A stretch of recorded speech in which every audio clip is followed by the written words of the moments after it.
नमस्कार दोस्तों, इस वीडियो को लाइक करें, हमारे चैनल ऋतिक म्यूजिक को सब्सक्राइब करें, इस घंटी के आइकन को दबाएं, ऑल सेलेक्ट करें हमारी सभी वीडियो सबसे पहले देखने के लिए।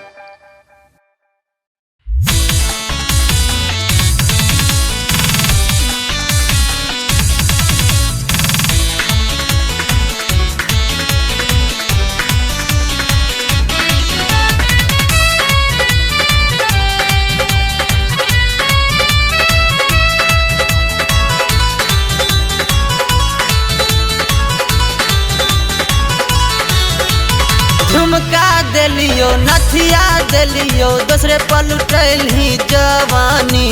झुमका दिलियो नथिया दिलियो दूसरे पलटल ही जवानी। बैगन भात खाइ छी गे रोजे मछली खिलतियो सहनी। बैगन भात खाइ छी गे रोजे मछली खिलतियो सहनी। झुमका दिलियो नथिया दिलियो दूसरे पलटल ही जवानी। झुमका दिलियो नथिया दिलियो दूसरे पलटल ही जवानी। बैगन भात खाइ छी गे रोजे मछली खिलतियो सहनी। बैगन भात खाइ छी गे रोजे मछली खिलतियो सहनी।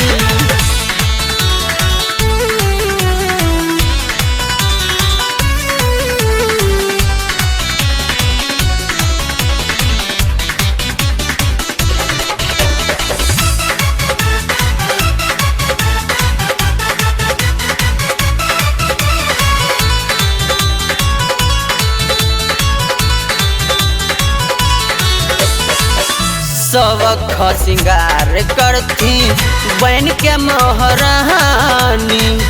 नहबै खातिर लाइन देती हो गंगा जी के पानी। सबक सिंगार करती बन के मोहरानी। नहबै खातिर लाइन देती हो गंगा जी के पानी। तोड़ दिलही दिलवा के दिल तोरनी किए करही नादानी। तोड़ दिलही दिलवा के दिल तोरनी किए करही नादानी।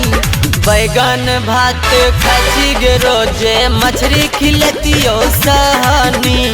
बैगन भात खाइ छी गे रोजे मछली खिलतियो सहनी।